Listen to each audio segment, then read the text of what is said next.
Boardroom Bound, Episode 107, Excellence in Governance and Effective Directorship with Thomas Bakewell.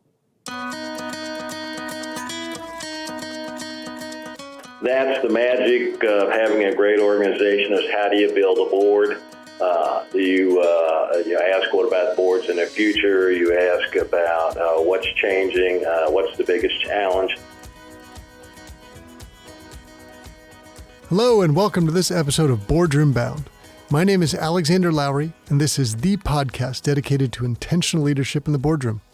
My goal is to give aspiring and existing directors the tips, tactics, and strategies necessary to transform your confidence and build a successful career as a board director.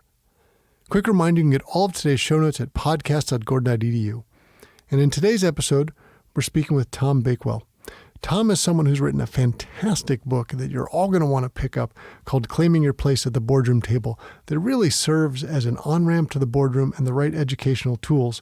But that's all backed up by the fact that he has had an amazing career himself as a board member. He trains people on how to do this. He's one of the faculty at NACD, National Association of Corporate Directors, lifetime experience, and some great stories. You're going to love some of these today.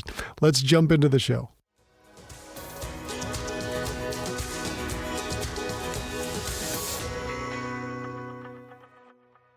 Tom Bakewell, welcome to the Boardroom Bound podcast.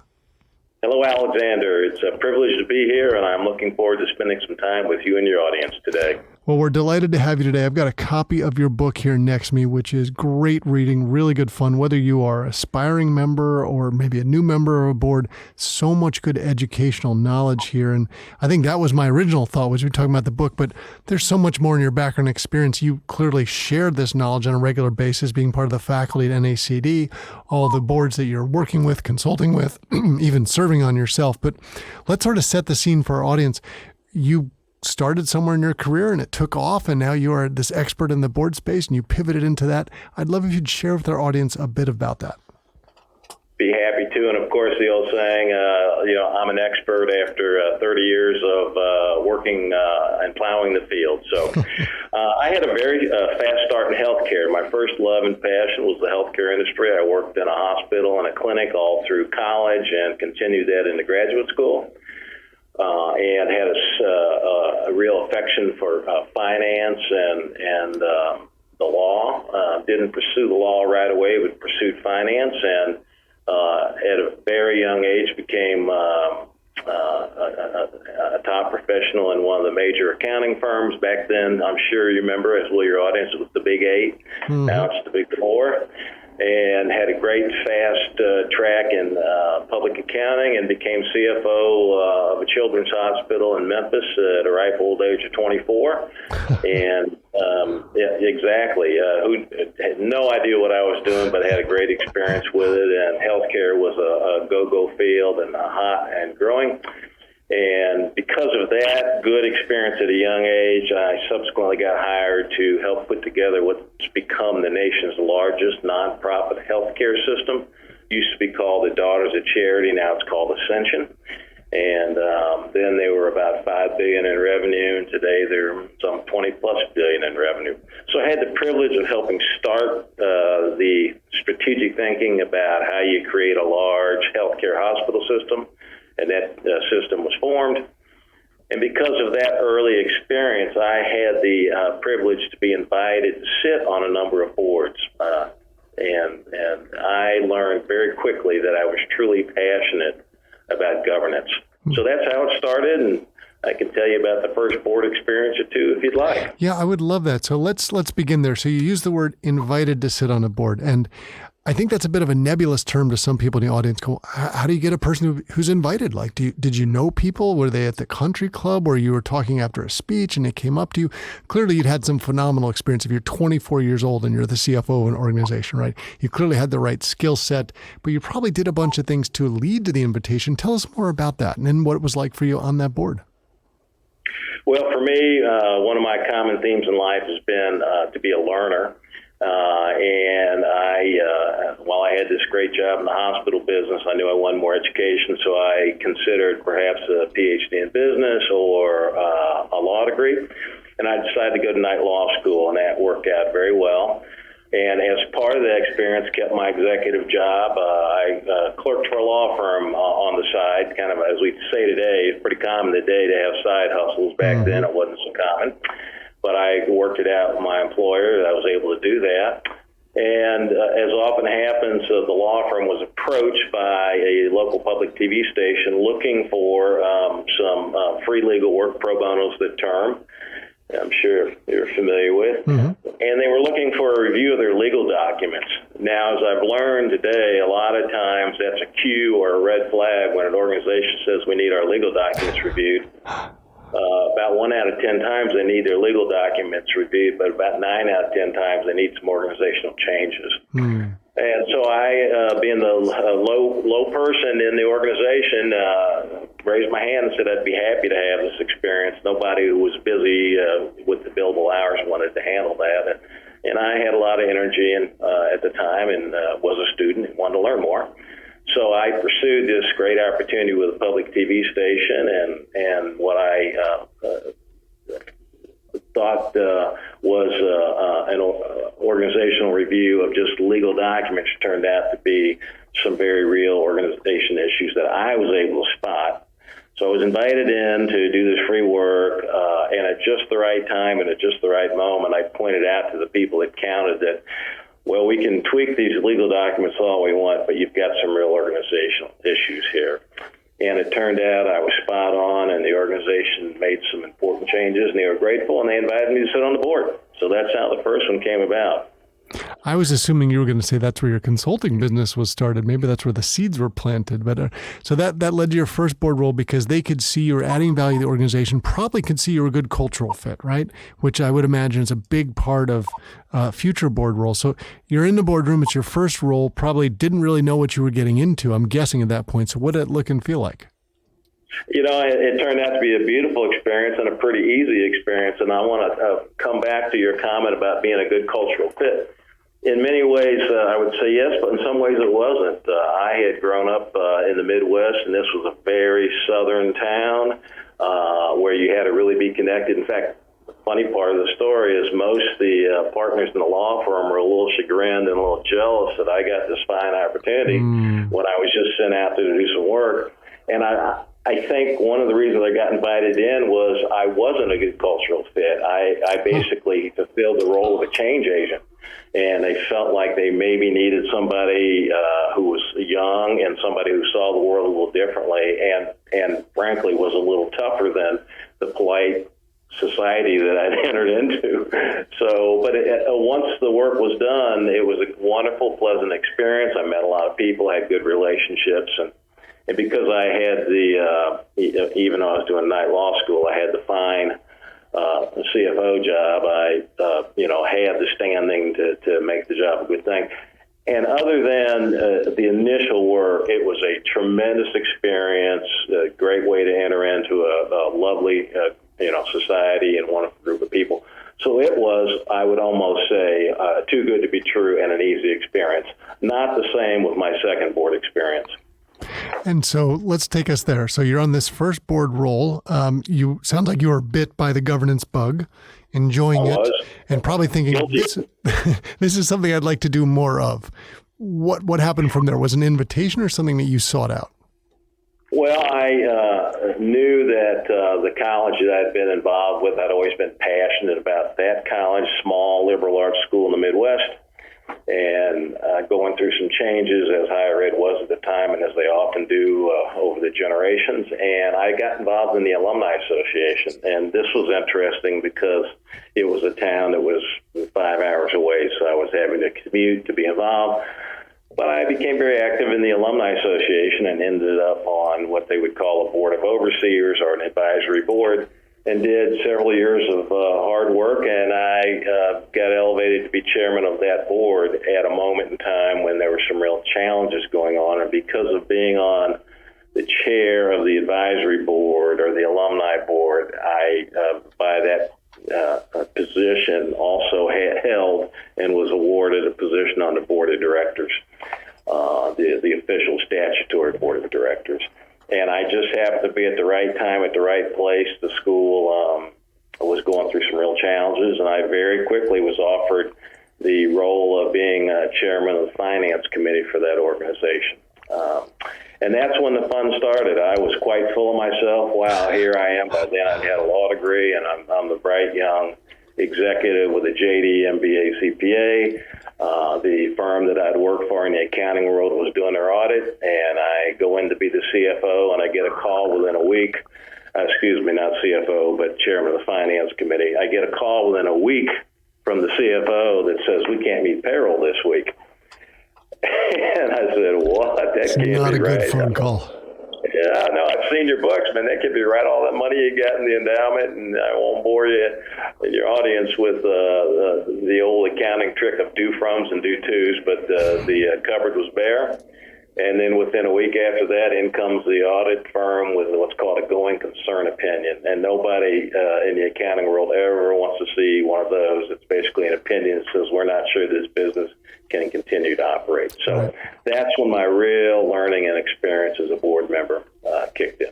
And by the way, side note, Tom, I think the time and place that we are in the world these days is going to be seeing some of those come up in the educational space. So sort of a lesson learned nugget for other people that might be experiencing that for their boards of the educational students they're working on. What do you advise? For organizations that are in the higher ed space, get busy, and you're already behind the power curve. It's time to deal with the things that you've been putting off dealing with for many years. The transition is here. It's here as profoundly as people think it is, and we are going to see, for the better, I think, in many ways, especially for the customer and for the students, a dramatically different landscape in higher education. Education is very important, but many of the bad habits we've picked up over the years are going to need to be addressed immediately. And if you find yourself in that environment, particularly if you're on the board, it's time to step up and get busy. And so, Tom, if I just extrapolate from your first two board experiences, in some ways they were non-standard in the sense of you had some really interesting change situations that were happening. And I don't think that's probably what most people envision when they envision joining a board. Unless you're planning to join, say, an M&A company where there's constant deal flow, something like that, you might be thinking more of a sort of a steady Eddie. This is an organization doing well. I'll come in and add value. Maybe we change some things on the margins, but we're not necessarily overhauling the business or doing dramatic things. Did this fact that you had these different type of experiences change your perspective on what it meant to be in the boardroom, or perhaps the other types of opportunities you sought out in the future? Several things. Great question. It absolutely had solidified my passion for governance when I found myself in the college situation in deep, deep trouble. And having to be a leader, I went looking for sources of good governance, and I found this organization we've mentioned, the National Association of Corporate Directors. Back then, I think they maybe had 500 members. Today, they have 21,000. So I found them. I started becoming a great student of governance. I learned that this was my passion, and while I had this great job working for the Daughters of Charity or Ascension, I knew that it was time to I knew there was something here. And you're right, the experiences I have were pretty atypical. Though what I've learned over the years, though, is anybody that sticks around a boardroom long enough, particularly a great deal of my work has been in the not-for-profit world or in higher ed or with privately held companies. Stick around long enough, and you're gonna run into a challenge, or if not a crisis, an opportunity, or everyday pandemic or any other challenge that might show up. Well, it's interesting. So you clearly were at this point going, I want to do a lot of this. And you're someone who's been doing lots of different things, right? But perhaps they're starting to coalesce.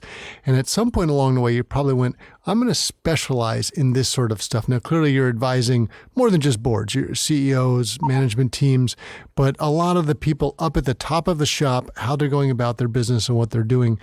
How did you begin to sort of crystallize all of this into a career path? And I don't know if I want to say professional board member, but build yourself into that. I did just what we're talking about, and you're asking about. I took a leap of faith. I was wrapping up my work at the large healthcare organization. We had transitioned that organization to the point where it was clear they were going to develop a national system. I've been leading, bringing together 4 or 5 different orders of nuns nationally to merge is not technical words, a little bit more ecclesiastical work that I was doing, but bringing the organization together so that they had a good future, and that had gone well. And it was a time to make a long-term commitment or move on. And I knew I was passionate about the governance.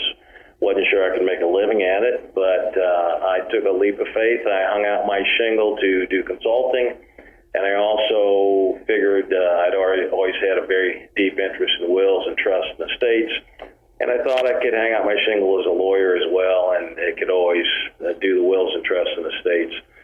I hung out my shingle, as I've said, the third time here, and within a week's time I had a phone call from a fine university that was having some challenges, and then I got a phone call from another charity. So basically it took off, and the phone's been ringing for almost 30 years now.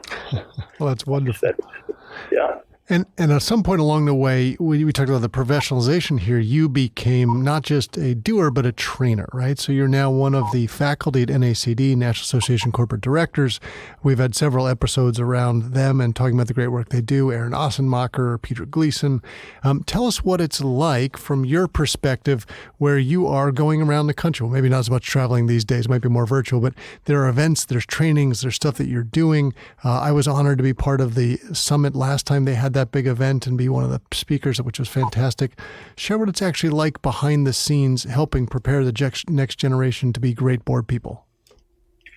Happy to do that. It's a great organization. Most everybody who's involved in the governance for it, they will tell you it's like every other learning experience if you're serious about it. You learn by showing up, you learn by interacting with people, you learn by doing. Sure, there's lots of teaching, et cetera, but it's a peer group. It's a very large peer group. It's something very unusual today in this day and age. It's a very healthy association. Lots of associations are struggling. The NACD has a great value proposition, great value added. And what you're doing is you're meeting people who are passionate like you about governance or interested in governance. It's serious work, and my interest was really honed and developed, and my role with the organization developed through writing and speaking for them. I offered to write a number of case studies. One of your guests in the past here has been Peter Hershen, who you know, with Hershen Family Entertainment.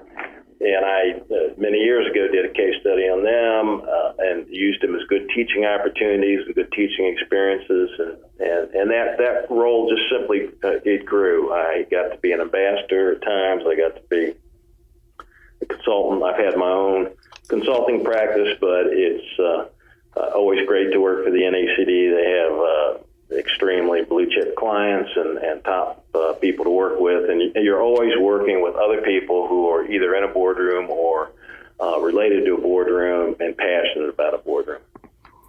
And at some point, all of that knowledge, that background experience, that passion came together into the book that we were talking about before, about claiming your place at the boardroom table. I'm sure another labor of love, and I imagine you could tell us tales. It'd be a whole episode about how to go get a book published with a major publisher.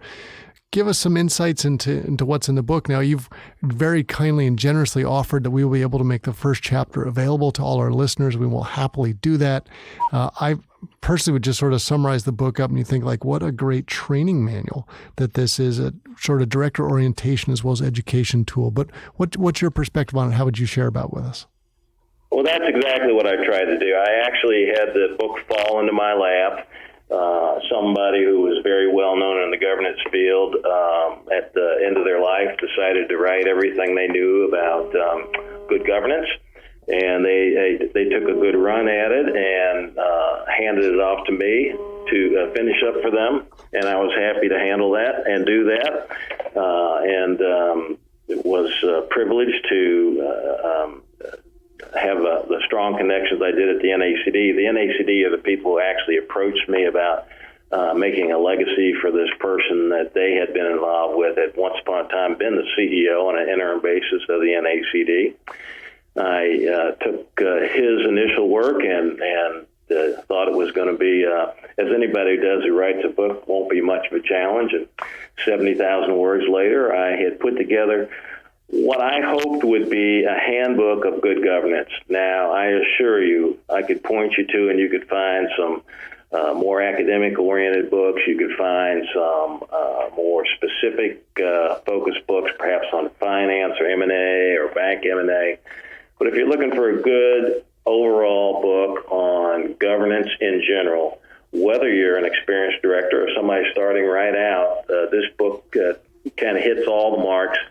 A curious thing about the title, it's one of the things you're told when you write a book with a professional publisher is you can have a comment on what the title will be, but they're going to name it. And they did a great job. McGraw-Hill did a great job. My title, when I wanted to write, was a book about effective governance. And their title was Claiming Your Place at the Boardroom Table. And they said, this is a great book you got here, but you need a chapter on getting on a board of directors. So that's the one additional chapter I had to add for the publisher, and it was great. It was a good ad, and it's the chapter that we've been happy to make available if anybody has any interest in the book.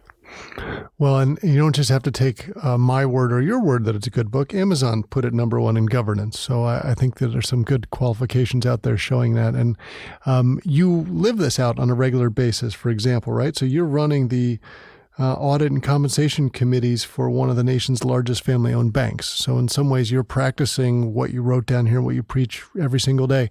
Large-scale organization. Boards are different than they were when you started out the career from when we started our stories today. Can you sort of describe some of that for our audience? Well, there have been some dramatic changes. There's been a handful of changes in the past decade that have really emanated from the public world. And you could almost go back to Sarbanes-Oxley, which is, as you know, a point in time when there were some congressional mandated changes to the boardroom. And the changes that have gone about up to a decade, maybe 15 years ago, most public company boards did not truly have independent directors. And today, the vast majority of public company boards have almost exclusively independent directors. Related issues, it used to be that the audit firms didn't really report to the independent directors or to the directors. They really reported to management. Today, the audit firms really report to the independent directors. And a number of other subtle changes that have taken place. One of the technical aspects of the stock exchange rules today is that public company boards, and again, this plays out in the private and most not-for-profit boards as well. One of the requirements is that at least once a year, public companies that are on stock exchanges are required to have executive sessions where the board members meet in session alone without any of the senior management or executives in the room. The reason being, we can have honest dialogue and honest conversation. Those key handful of changes right there have been pretty profound. One or two other changes. It used to be you had this thing called whistleblower hotlines, and the truth was, and the secret was, is that the hotline at times was on the CEO's secretary's desk, and they would answer and take the message. I heard that laugh. And the reality is today, whistleblower hotlines are taken very seriously, and they're a high standard and very important in the efficient running of organizations. So that handful of changes came about and have caused some dramatic change in governance. So,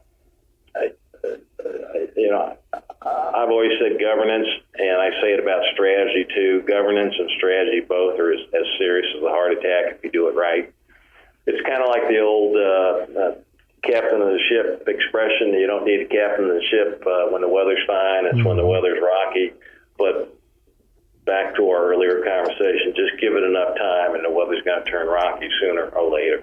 Yeah, so those are the key changes that I've seen.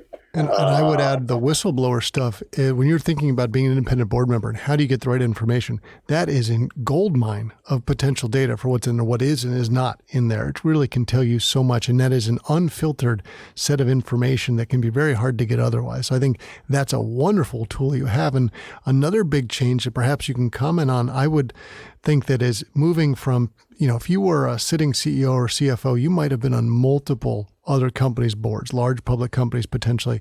Now, for a variety of reasons, you don't do that. Your board's not comfortable with it. You don't have the time and the energy, et cetera. So what is happening in the industry, there's a lot of change, clearly more diversity around there. So when you are preparing boards, right? So we know you do a lot of say board retreats and strategy sessions, you are helping an organization probably get ready to move towards the future. The boardroom is going to continue to change. The pressures are continuing to change. What are you seeing that you're telling companies this is where you want to be heading? How are you preparing them? Couple things, and you're spot on. You used to be, again, I don't mean this in any way other than fact-based. It used to be in a local town, with the public companies, 4 or 5 CEOs sat on each other's boards. Oftentimes, in one day, they would have all their board meetings at the same club, and it was only CEOs who were on the boards. That's not the way it is today. But the answer to your question I see most of all is most important, and it touches on issues like the whistleblower and executive sessions, transparency and information. You talked about the value of whistleblowers and that information being available. Apart from that, how do you get great information from the management team and within the organization into the hands of the directors in a form and in a manner that they can understand it and take it in and digest it? Not the 300-page book that, we used to be pack mules. Thank goodness for some of the, board portals today that have changed that dramatically. Right. But the information and then the transparency aspect, having transparency at all levels of the organization so that things work properly. You get the information you need when you need it. You're able to get it. You can ask for it appropriately. You can have candor and get what you need when you need it. That's the key change that I see going on. The other change that I see, and it touches again on the diversity, but not spot on, one of the concepts that you'll run across with a lot of people, a debate in the board space is should only CEOs be on boards? Mm-hmm. And I say I've felt for the longest time no. And I think there are many other people, and part of what you're seeing today is the loosening up. And as you commented specifically, pretty much you will only see a public company board CEO on one other board today at most, unless it's maybe a second board, might be a local charity. But other than that, the work's gotten too intense, the work's gotten too busy, and people have figured out that having these interlocking boards of directors is not necessarily always a good thing. And in fact, it's a bad thing in a lot of ways. And just I guess it's a tangential, but I would think related to that I'm sure you'd agree on this, and I'd appreciate your thoughts, that good governance is more about how people work together and less about the rules and the regulations. It's a conversation. You're trying to move things in the right direction. You need the right people in the room to do that. How are you advising organizations about this? That's the magic of having a great organization, is how do you build a board? You ask what about boards in the future. You ask about what's changing, what's the biggest challenge. The biggest challenge has been and always will be to have a high-performing and great board is having a great CEO succession, but even more importantly, I believe, having great board leadership succession. How do you have the right people leading the organization? And oftentimes, there's either traditional methods or methods that aren't really thought about. How do you pick the next round of leadership for the board itself, not just for the CEO? That's a real challenge. That's a lot of the work I do, and it's one of the great challenges for the organization. And again, we're also at this moment in time where we're starting to see a lot of movement of diversity into the boardroom. in many ways, diversity in terms of just CEOs and not CEOs, and then every other kind of diversity that we could touch on. So we are seeing, I think, some profound shifts, just as we are in society, being mirrored in the boardroom. So it's a tricky aspect of how do you get high performance in a boardroom? Is it better to have a mid-sized board, a large board, a small board? How much dominance do you have? Do you have a handful of leaders that do all the work? How do you get a board that really works efficiently and effectively together? And as you touched on, rules and regulations are great and they must be followed. But how people work together, how they trust each other, how they build relationships, how they have candor with each other, those are the magic ingredients that have to be addressed with a board. Well, Tom, I can tell you're a fellow governance geek with me, and it was great fun swapping stories with you today. And, we barely did the book justice, right? There's some phenomenal content in here worth picking up and reading, and I know will whet people's appetites by your very generous offer of having that chapter available. And we were delighted to have you on the show today. Thank you for sharing your insights and helping all of us to be boardroom bound. My pleasure. That's it for this episode of Boardroom Bound. I really enjoyed chatting with Tom Bakewell. It was wonderful to hear how his experience starting early in life, we can look back now, it seems like a story, but in a sense it was sort of, I started here and I did well there and I learned over here and I got this and I got these doors and opportunities opened. And he's able to break down a lot of us what I've learned along the way, what I'd like to share with you. And now he trains people in this as people who want to be directors, but also organizations and companies, how to do the right thing from a governance perspective. Lots of fun stories today. And if you head over to podcast.gordon.edu, you will find links to everything we discussed, including the first chapter of Tom's book, Claiming Your Place at the Boardroom Table, which is a cheat sheet guide on how to do that. And please know that the Boardroom Bound team and I are so proud to be your go-to podcast for all things that connect, prepare, and empower you to land a board seat. Be sure to subscribe to this podcast so you don't miss any of the high-quality content we're bringing to you every Wednesday. And thanks for joining me today. I can't wait to share more stories and strategies from brilliant business minds with you again next week. Remember to keep tuning in to be Boardroom Bound.